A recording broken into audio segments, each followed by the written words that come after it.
Добрый день, Анатолий Ильич. Спасибо, что уделили нам время. Собственно, сегодня хотели с вами поговорить о текущей ситуации, внутренняя политика в Южной Осетии и ваши внешнеполитические усилия. В начале марта вы встречались с президентом Российской Федерации Владимиром Владимировичем Путиным. К сожалению, очень мало было информации в прессе. Не поделитесь ли, о чем говорили, что обсуждали? Но первый и самый главный вопрос, который мы обсуждали с Владимиром Владимировичем, это социальное положение в Республике Южной Осетии. Мы, в принципе, обсудили абсолютно все, скажем так, направления жизни Республики Южная Осетия и политическую ситуацию, обсуждали экономическое развитие, возможности экономического развития, обсудили, конечно же, улучшение социальной жизни Республики Южная Осетия, и конкретным вопросом было увеличение заработной платы и приведение его к уровню Северной Осетии, имея в виду государственных служащих. Уже работа в этом направлении идет, и взаимодействие с нашими российскими коллегами он есть. Я думаю, что в ближайшее время мы уже получим, скажем так, реальные плоды вот этих наших переговоров и вот этих наших договоренностей. В чем все-таки республика нуждается? Мы знаем, что такие крупные игроки, как тот же Евродон, в республику зашли, готовы предоставлять свои услуги. К чему республика открыта и какая, может быть, в чем необходимо, чьи услуги необходимы, что бы хотели развивать? Но речь не должна идти только о том, чего республике не хватает. Речь должна идти о том, что республика может дать. Уже мы второй год реализуем программу по оказанию помощи предпринимателям. Мы разработали программу, по которой они получают кредиты под 5% годовых.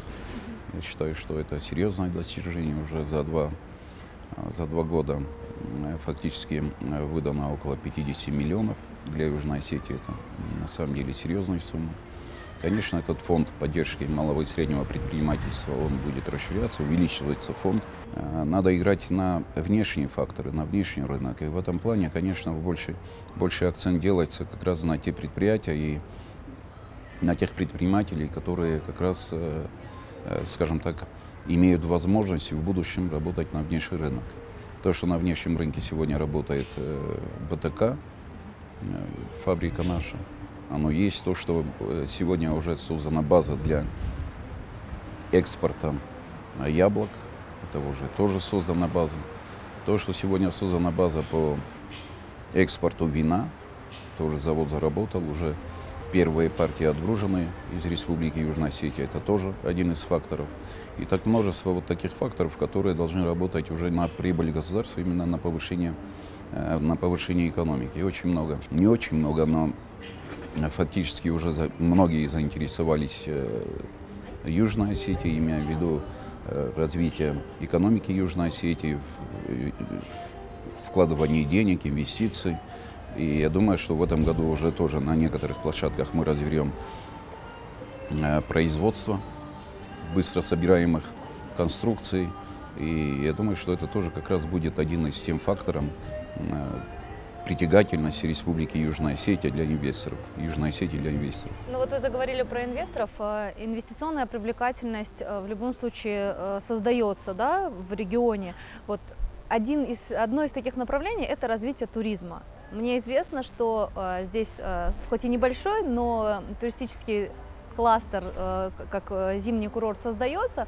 То есть что в этом направлении будет предприниматься? Я знаю, что это пока маленькая такая зона, где бы люди могли отдохнуть, но мне кажется, что большой потенциал. Но вы же совершенно правы. На самом деле, то, что сегодня в этом направлении, особенно это касается зимнего отдыха, то у нас есть энтузиасты, которые начали заниматься этим делом. Я им, конечно, благодарен. Но в то же самое время, конечно, поддержка будет. Мы сегодня проводим переговоры и с Министерством по Северному Кавказу, чтобы была возможность включить его в вот этот огромный большой проект курорта Северного Кавказа. И один из направлений этого проекта, вы знаете, наверное, что разрабатывается и Мамисон. И, конечно, мы хотим, чтобы в какой-то степени вот наша зона, Южная Осетия, была привязана к как раз вот этому мамисонскому туристическому кластеру. Будем опираться на тех инвесторов, которые, в принципе, будут участвовать в той или иной степени в развитии туристического кластера всего Северного Кавказа, в частности, Северной Осетии, Мамисона. И уже исходя из той основы, мы, конечно, будем искать возможности для того, чтобы это реализовать в Республике Южная Осетия тоже. Вы наверняка слышали, буквально несколько дней назад Столтенберг, глава НАТО, посетил Тбилиси. Было несколько громких заявлений, в том числе Столтенберг повторяет о том, что приверженность НАТО – это вступление Грузии в ближайшее время в этот альянс. Не нервозно ли буквально здесь в нескольких десятках километрах проходят учения натовские? Вы знаете, у кого нервозность, и ездят туда-сюда, правильно? Мы спокойны, у нас четкая позиция, она не отличается и не будет отличаться в ближайшие тысячу лет от той, которая сегодня есть. То, что они тешат себя надеждами вступления в НАТО, да, пусть вступают. Это их право. У нас есть свой вектор развития, у нас есть свое видение развития Южной Осетии, у нас есть договор с Российской Федерацией. Мы разработали комплекс мероприятий и уже внедрили по единому контуру безопасности Республики Южная Осетия и Российской Федерации. Иногда такое ощущение, что эти ребята живут в каком-то другом измерении. И никакого отношения к той реальности, которая сегодня есть, они не имеют. И в то же самое время они должны понимать, и в принципе понимают, просто определенные, я про грузинских политиков, определенные, скажем так, обязательства, которые им навязали извне, со стороны Запада, заставляют их говорить и действовать, я думаю, что абсолютно противоположном, скажем так, контексте их реального мнения и мнения самого народа Грузии. Тоже Саломе Зурабишвили, она, в принципе-то, про жизнь Грузии ничего не знает. Она откуда приехала? С Франции. Неужели? Я не думаю, что у Саломе была такая плохая жизнь во Франции, что вот она решила переехать в Грузию и помочь своему народу. Конечно, нет. Решение принято обкомом Вашингтона, и она приехала и продолжает вот эту линию, генеральная линия, которая определяется там Вашингтоном и Брюсселем. Продолжая разговор о НАТО, ваши отношения, как бы вы прокомментировали слова Яна Столтенберга, это касательно обращения Альянса в адрес России с просьбой отозвать признание Южной Осетии и Абхазии? Если у них есть вопросы к Южной Осетии, то я бы хотел, чтобы они в первую очередь задали себе вопрос по Косово. Ведь на самом деле Южная Осетия имеет все основания, исторические, политические, там, какие угодно основания, для того, чтобы сегодня говорить о том, почему она сегодня является признанным государством. Почему Южная Осетия боролась за свою независимость. Потому что предпосылки были. Потому что Южная Осетия никогда не была в составе Грузии. Ни в царское время, в царской России, когда Грузия входила отдельными княжествами в Российскую империю. Ведь если даже исторически посмотреть, Осетия вошла в состав Российской империи в 1774 году. А Георгиевский трактат, он датирован 1801 годом. То есть какое отношение вообще Грузия имеет к Осетии? Никакого. И если мы говорим об Осетии, то откуда взялись Северная и Южная Осетия? Значит, это все-таки одна Осетия, которая была разделена, и одну Осетию назвали там, значит, Северной, другую назвали Южной. Опять-таки, а где Грузия? Анатолий Ильич, скажите, пожалуйста, вот в ближайшее время, летом у вас состоятся выборы. Нет ли опасений повторения каких-то конфликтных ситуаций? Вроде бы сейчас в республике наладилась мирная жизнь, вроде бы как народ республики должен консолидироваться вокруг мирного строительства. Однако происходят какие-то периодически политические неурядицы, то есть присутствуют какие-то оппозиционные мнения и так далее, и так далее. Вот выходя на летние выборы, с каким настроением идете вообще? Какие ожидания? Было бы удивительно, если бы не было какого-то оппозиционного движения. Тогда, значит, получается, что общество не совсем здоровое. Здоровая оппозиция в здоровом обществе – это к добру. Сегодня то, что к исполнительной власти особых таких претензий нет, Это дает повод и основание думать, что наши политические силы, политические партии в любом случае во главе угла не будут ставить какие-то проблемы экономические и социальные, которые есть в Южной Осетии. Потому что нынешние партии, которые представлены в парламенте, они, в принципе, бюджет республики видят и видят, что фактически бюджет Южной Осетии ориентирован социально. То есть мы реально повысили, значит, детские пособия, реально повысили пенсии. Я глубоко убежден, что каждый осознает ответственность свою перед народом Республики Южная Осетия, каждая политическая сила и каждый кандидат в депутаты. Я всегда говорил и говорю, народ Южной Осетии уже устал от шествий, устал от митингов. Народ Южной Осетии хочет жить спокойно и спокойно развиваться. Вот в этом направлении, конечно, мы будем двигаться, и от этого отходить, конечно, мы не намерены. Поэтому я еще раз повторюсь, я убежден, что выборы у нас пройдут спокойно. У нас фактически нельзя подделать итоги голосования, фактически их нельзя подделать. В честности никто не сомневается, поэтому тут уже речь может идти только о тех программах, которые будут представлять политические партии, о тех предложений, которые будут исходить от одномандатников, и как народ определит, как народ решит, так и будет. Выбор это и внешние угрозы, которые могут быть, это, конечно же, опять-таки Грузия. Почему? Потому что так или иначе Грузия всегда будет пытаться влиять на политические процессы, которые происходят и будут происходить в Республике Южная Осетия. Конечно, эти незаконные, скажем так, попытки, они будут пресекаться. Причем пресекаться, конечно, будут очень жестко. Поэтому я не думаю, что влияние, которое хотела бы, чтобы Грузия имела на Южную Осетию, как-то малейшим образом будет влиять на выборы в Республике Южная Осетия. Конечно, этого не будет. Вот если переходить от общего к частному, мы застали такой несанкционированный прием граждан. Коллеги подсказали, что вот у вас полрабочего дня уходит на решение каких-то вопросов, какое-то такое своеобразное ручное управление. Что беспокоит людей, в чем они нуждаются, вот что в основном просят и хотят, чтобы именно вы лично оказали. С чем приходят к главе государства? К большому сожалению, я еще раз подчеркиваю, и к стыду многих людей, у которых была возможность решить эти проблемы гораздо раньше, приходят по восстановлению жилья, которое разрушено в 2008 году. Вот это основная масса. На втором месте, как бы условно, можно поставить людей, у которых тяжелые жизненные ситуации, имеется в виду ветхое жилье. Условное третье место можно определить распределение квартир в вновь строящихся домах. Но здесь абсолютно понятно, работает комиссия. Эта комиссия определяет тех людей, которые будут получать квартиры. Эта комиссия состоит фактически из людей с разных министерств, ведомств, в том числе и МВД, в том числе и такие другие структуры, администрации президента, аппарата правительства.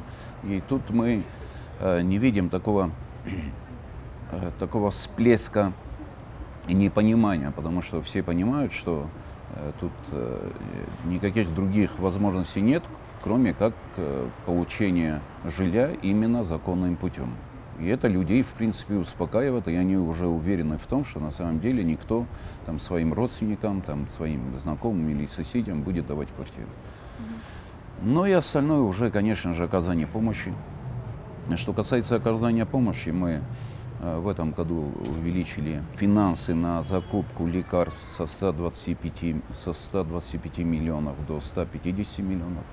Увеличили, значит, финансовую помощь для оказания высокотехнологичной помощи. То есть в этом направлении у нас серьезные позитивные шаги есть. И исходя вот из этих возможностей, у нас вот это обращение именно по линии Министерства здравоохранения, они, к счастью, уменьшаются. То есть такое отношение к нашим больным по отправке в Российскую Федерацию, по оказанию помощи в Российской Федерации, оно возрастает, и то соглашение, которое было подписано по оказанию медицинской помощи по ОМС, оно тоже дало свои плоды, и каждый человек в Республике Южная Осетия уверен, что он приедет в Российскую Федерацию и бесплатно будет оказана помощь именно по ОМС. Это тоже такой серьезный задел, хороший задел, и я не могу не радоваться за тех больных, которым сегодня в России оказывается эта помощь, и не могу не быть благодарным Российской Федерации за эту помощь. Возвращаясь к теме помощи, есть какой-то фонд, он не государственный. Из него поступают деньги на помощь тоже людям. То есть, расскажите об этом фонде поподробнее, как он работает, и возможно ли, чтобы было все-таки в рамках государства какая-то сумма выделялась, которая бы вот ежегодно шла на поддержку тех или иных слоев населения, там, граждан? То, что из бюджета государства, из собственных доходов идет на восстановление, вот мы еще раз подчеркну, только по городу, те, которые у нас квартиры остались, разрушенные с 2008 года, значит, мы выделили 30 миллионов рублей, которые фактически в этом году должны, значит, позволить нам не говорить о квартирах, которые разрушены во время войны 2008 года. То есть этот вопрос мы закроем. А что касается фонда, есть люди, которые говорят: сделайте фонд, мы будем перечислять туда деньги, и из этого фонда вы помогаете людям.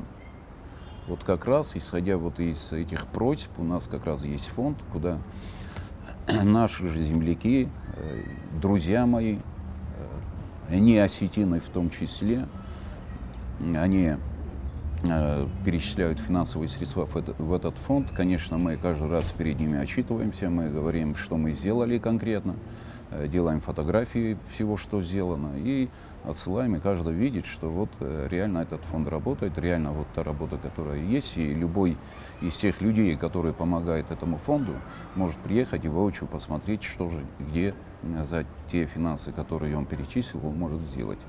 Анатолий Ильич, а вот возвращаясь к международной политике, скажите, пожалуйста, какие основные внешнеполитические задачи и вызовы на сегодняшний день стоят перед Южной Осетией? Ну, наверное, вызовы — это громкое слово. Единственный вызов, который исходит, он все-таки исходит со стороны Грузии.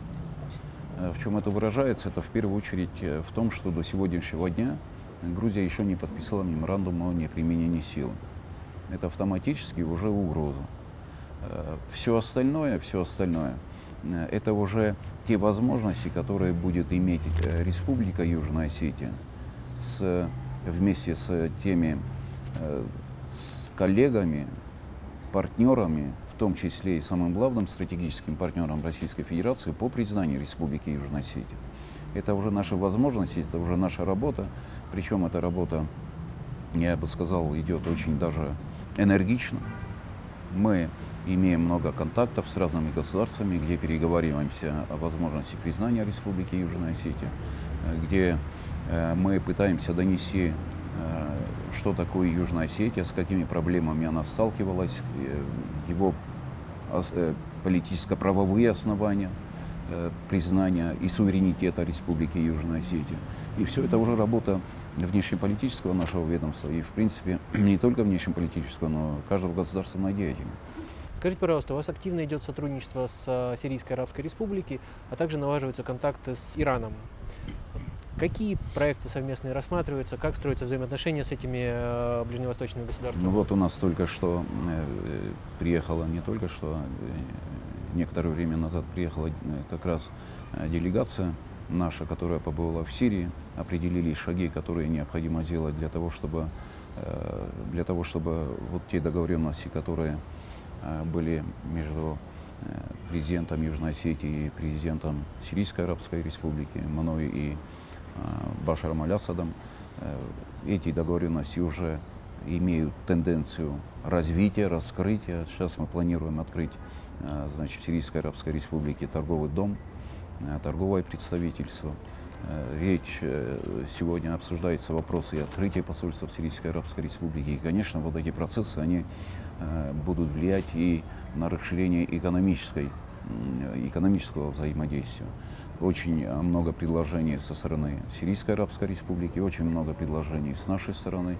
И сейчас наши эксперты, наши специалисты все это обсуждают, и, конечно, мы это будем наращивать и выйдем на серьезные позиции в наших отношениях. Спасибо вам. Спасибо вам большое. Спасибо вам.